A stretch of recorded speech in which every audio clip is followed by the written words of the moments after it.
The peace of our Lord Jesus Christ be with you all, and may the Spirit of the living God fall fresh on us as we continue into the season of Pentecost, the greening of the church, as we experience creativity and growth at a time such as this.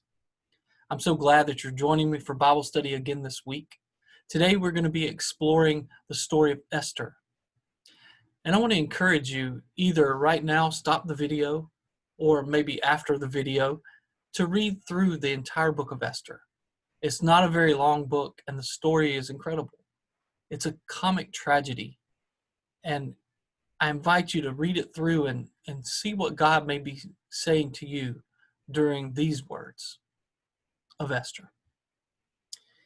Have you ever felt in the pit of your stomach that God was calling you and daring you to step outside of your comfort zone, to do something that felt maybe almost impossible, or at least was a risk or a great adventure that you were being called to participate in? And only by stepping out on that limb were you able to recognize that God was with you through it all. That's what faith is. It's trusting God enough in the most challenging situations where God is calling us to be and do something that may be a little bit risky, that we can't do by ourselves, but only with God's help. I think our story for today kind of speaks to that as we experience Esther's reluctance to speak out on behalf of the people, but also her courage that when the worst came to be, that she was willing to step out in courage and to know that God was with her. It's interesting, the book of Esther is very different. Calvin did not even include Esther in his biblical commentaries. And Martin Luther said, "I am so great an enemy to Esther that I wish it had not come to us at all." He felt that it had too much pagan naughtiness, that's his quote, in Esther. And you'll see a little bit of that in this text for today. So one of the things I want to talk about is Purim. Purim is a holiday in the Jewish tradition that is celebrated every year.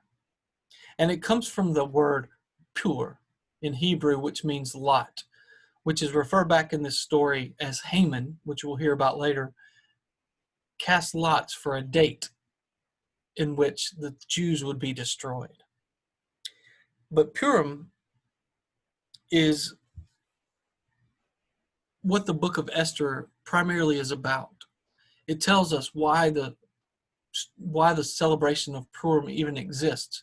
So if you started from the end of Esther, I think it's chapter 9, it challenges the readers and the Jewish people as a whole to make sure that they celebrate this festival each year in memory of Esther. And so during Purim, the whole book of Esther is read each year. And according to Lauren Winner, the author and writer, she's written some wonderful books on Christianity. She says Purim is like Halloween and Mardi Gras and a bunch of other stuff all mixed up together. It's a holiday in which there's revelry and inversion and people all dress up. They wear masks. Sound familiar?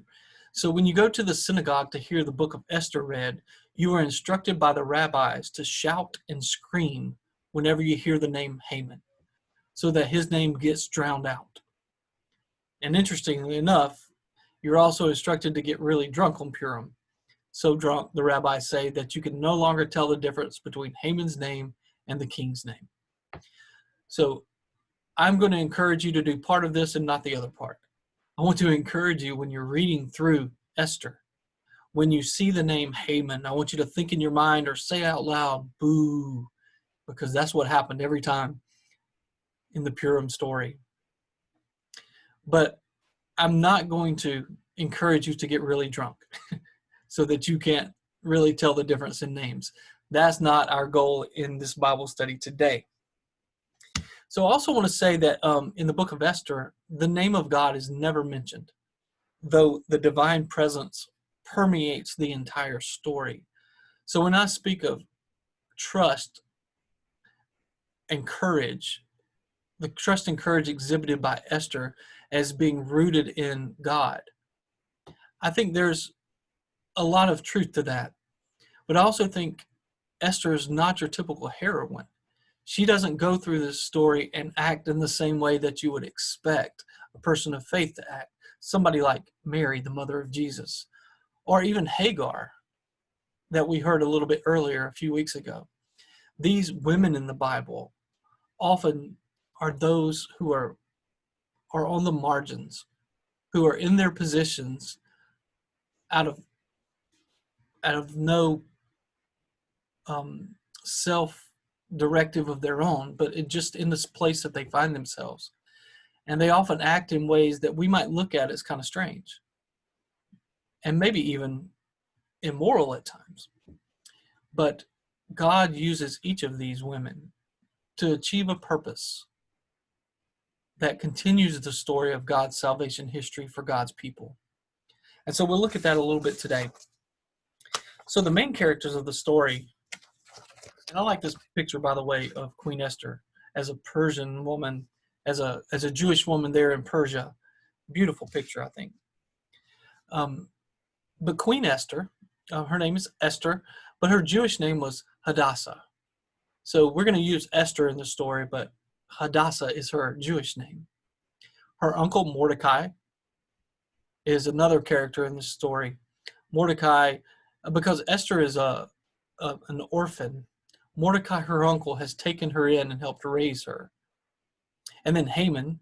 Haman's, again, the hated person in this story, the person who tries to destroy the Jews because of his conflict, his hatred of Mordecai. And then King Ahasuerus, or I'm probably going to call him King Xerxes because that's a little bit easier to say. Same person in Scripture. But King Xerxes is the one who is kind of an interesting figure, and we'll say more about him a little bit later. But Hadassah, Queen Esther, Hadassah means myrtle, and it's a myrtle, as in a sweet myrtle tree. And so there's a beauty to that, a reverence to that. And Esther was known for her beauty, for her ability to please the king, which we'll see a little bit later too. So Mordecai and Esther are living in Susa, which is one of the 4 capitals of the Persian Empire. This is about 475 BC. And 100 years previously, Jerusalem had been conquered, and the Jewish people had been overrun by the Chaldeans, who took them into captivity in Babylon. And then another 50 years, Babylon was conquered by the Persians, and the Jews were allowed to return home. However, some of the Jews decided to stay where they were. They were Jews of the diaspora. They had married, they had settled, they'd made their home there in Susa, and they just decided to live there as a religious minority in the heart of the powerful Persian Empire. Because I think they had discovered something very important in their time away from Jerusalem. They discovered that God did not just live in the land of Israel, that God was there too. And as God's people, they could be blessed in that moment. So Esther in this story is an unlikely hero or heroine. As an orphan and as a female, she was really a nobody among nobodies in this community. She was rescued and taken in by her cousin, Mordecai, and he kind of becomes her adoptive parent, her foster parent, I guess. But this is semi-short-lived because she is tapped to be one of the king's harem. And she's taken from her home and she's thrust into this drama that was not of her own choosing. She becomes a part of that harem, and then the politics and the sexual intrigue of all of this become a reality in this story. So I do want to say, before we read the text for today too, that humor is an essence of this book. The whole book of Esther is kind of this farce. The men in the book of Esther come off kind of odd, especially the king. The king, which Esther says is the greatest of of all kings, the greatest the world has ever known. But he's also this narcissist who's surrounded by a group of advisors that simply pander to his ego.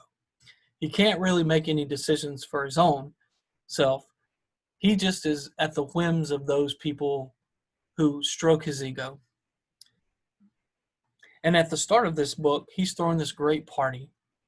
It's almost 6 months long, this party. So that's a pretty serious party.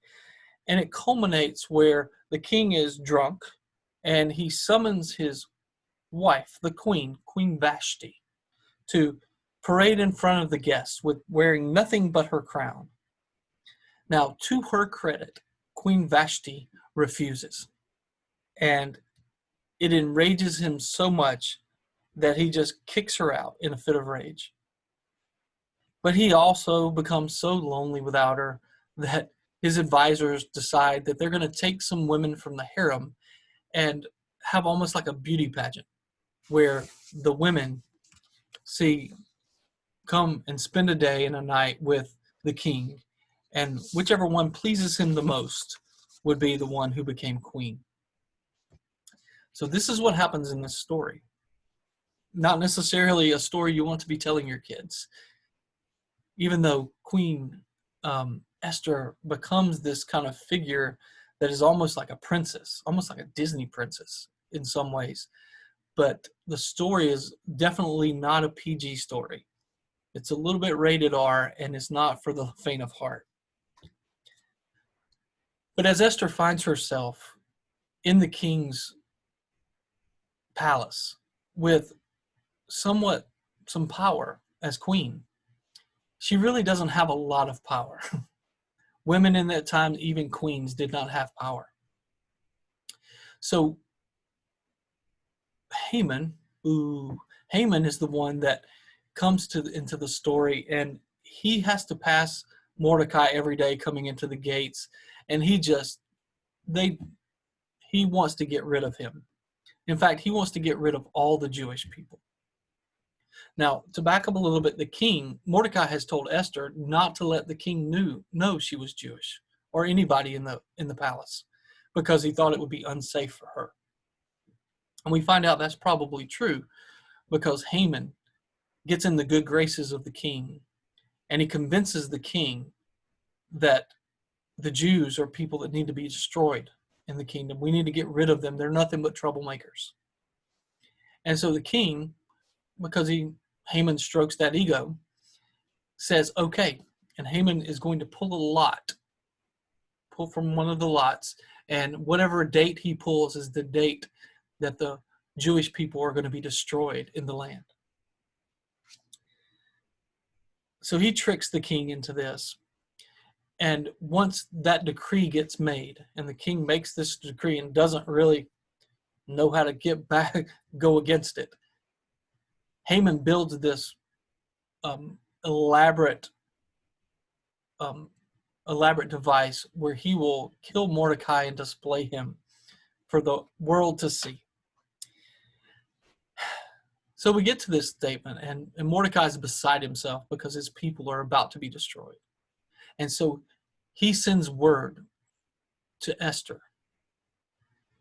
And Esther has this struggle with what's going on, because she knows if she were to go to the king without being summoned by the king, without the king pointing his scepter at her, that she could be killed. That's just the way it worked in those days. So Esther struggles with this, but Mordecai pushes and pushes. And he says, no matter what, God is going to take care of the Jewish people. But maybe God has put you in this place as queen. So let's look at the text for today. I want to read this together. Esther 4:13-7 says, Mordecai told them to reply to Esther. This is after Esther is kind of hemming and hawing and worried about her own safety. She risks her own life at this point. So Mordecai told the servants to reply to Esther, do not think that in the king's palace you will escape any more than all the other Jews. So he's saying that once they find out you're a Jew, they're going to kill you too, whether you stand up for this or not. once they find out who you truly are, you are just in as much of risk as if you are by stepping out in faith now. For if you keep silent at such a time as this, relief and deliverance will rise for the Jews from another quarter, but you and your father's family will perish. And then he says this, who knows? Perhaps you have come to royal dignity for such a time as this. That's a famous statement in all of Scripture. Maybe we are in this moment. Maybe God has brought us to this moment, to this place for such a time as this. And that we are being called to step out beyond our comfort zone, to make a difference in the world as it stands now. Go, gather all the Jews. Oh, Esther says to Mordecai then, go, gather all the Jews to be found all throughout Susa, and hold a fast on my behalf, and neither eat nor drink for 3 days, night or day. And I and my maids will also fast. After that I will go to the king, though it is against the law, and if I perish, I perish. Mordecai then went away and did everything as Esther had ordered him. So an amazing story here. Esther is going to speak to the king, but at first she recognizes that she wants the Jewish people to fast on her behalf. And the prayers of the Jewish people are assumed at this time, that there's going to be prayer and fasting for these days as Esther summons the courage of her faith to step out and speak to the king, even though it is against the law. So there's not a law and order kind of understanding here. It's against the law for her to speak out lest she be killed. But she decides this is more important than what the law says, because the law is going to destroy people. But if I believe in the dignity of the people, I'm going to stand out. And if I perish, I perish, says Esther. So Mordecai gathers the people and they fast for 3 days. Now, there's a lot left to the story. There's several more chapters of this story. And what ends up happening, as you probably already know, that Esther goes to the king and pleases the king. And the king says, anything that you want. She invites Haman, to the party. And Haman thinks the king is celebrating him. And so they have another party. And so Esther then at this point kind of turns the tables on Haman and the king recognizes Haman's treachery. And it ends up being the case that the king rescinds the order to destroy the Jews. And Haman himself is the one that is killed on the instrument in which he was going to kill Mordecai. And so the people, the Jews of Susa, are saved, thanks to the courage of Queen Esther. So as we think about this story a little bit, she takes a risk to speak out for her people, for the people who are marginalized in that society, for the people who are looked down upon and who the people in power would seek to destroy and oppress. And she could have maintained her silence. And she may have been okay, as long as nobody knew that she had come from those humble beginnings herself and was an ethnic Jew. And maybe at some point the king would have treated her like he did Vashti and just kicked her out. So she stood up for something that was more important, something more important than the privilege she had achieved there in the king's palace. So deliverance came for the Jews through her publicly claiming her faith. The king responded favorably, and her leadership has been enshrined in this festival that the scripture encourages all Jews to celebrate every year. So as we think about it, here's some of the things some questions I got from a couple of different sources that I think are questions we need to ask ourselves today. First, how do we maintain our witness as followers of Jesus in a culture that's dominated by materialism? What can we produce and what can we buy? Or partisan politics?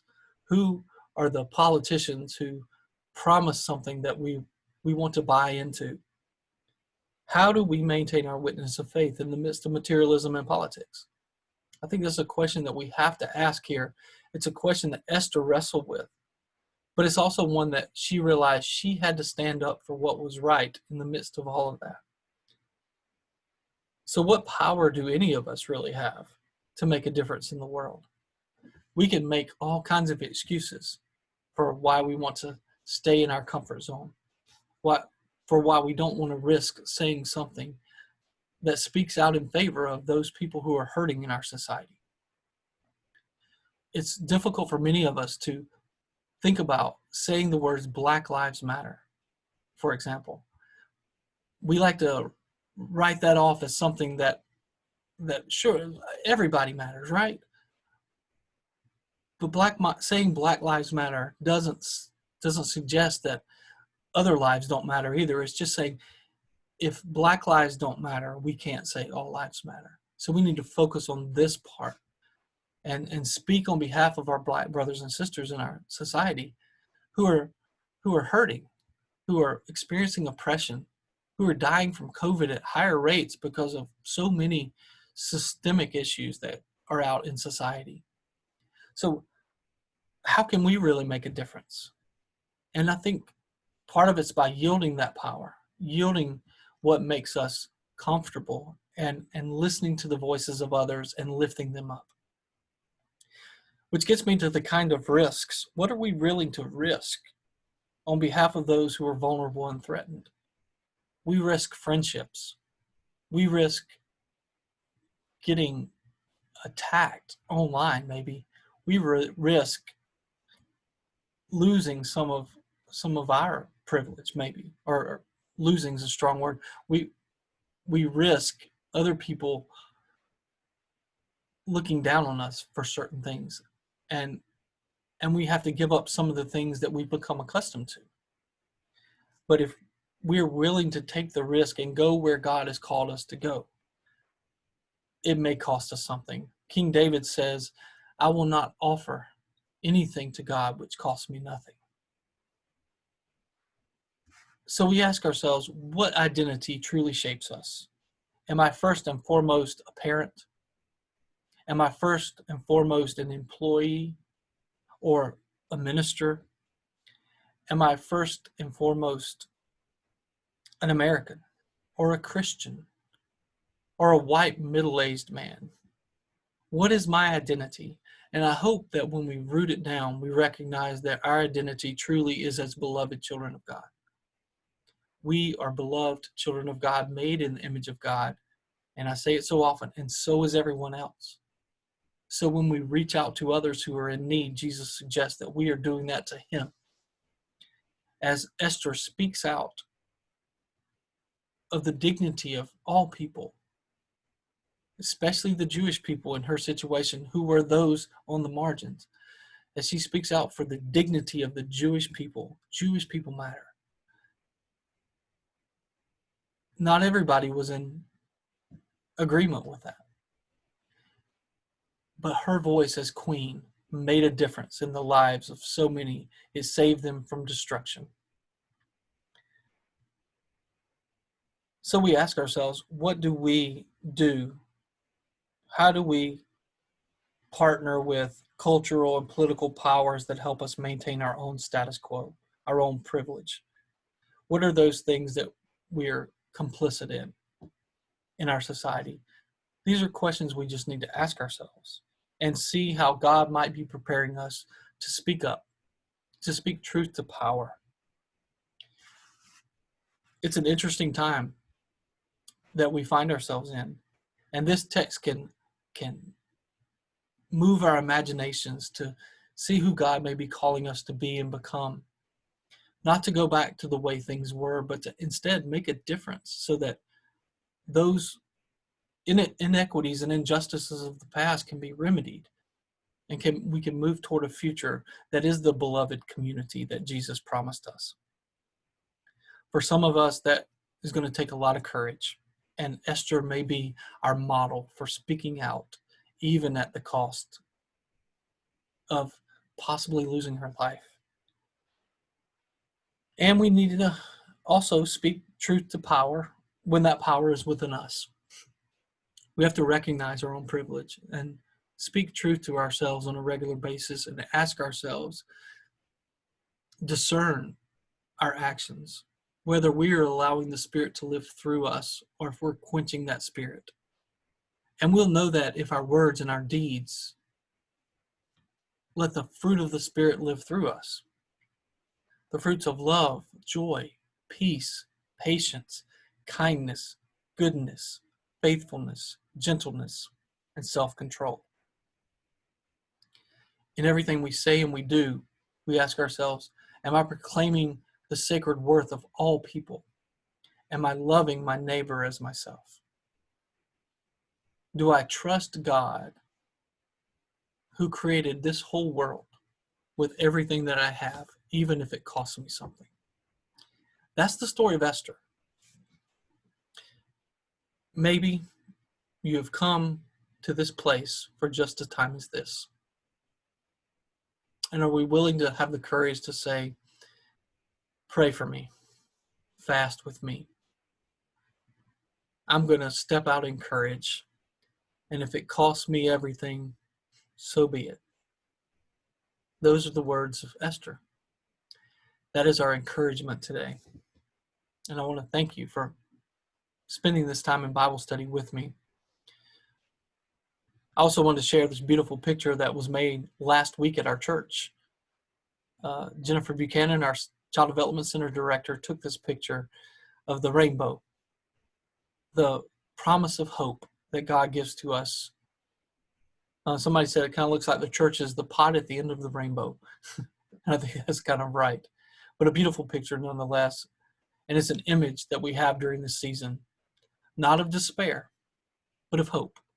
The hope that comes to us by recognizing our identity as beloved children, by seeing each person as having inherent worth, as being beloved children of God created in their image, people who we listen to and learn from, so that we can make a difference in this world and live the life God is calling us to live. I want to thank you for joining me, and blessings to you. Hope you have a great week. See ya.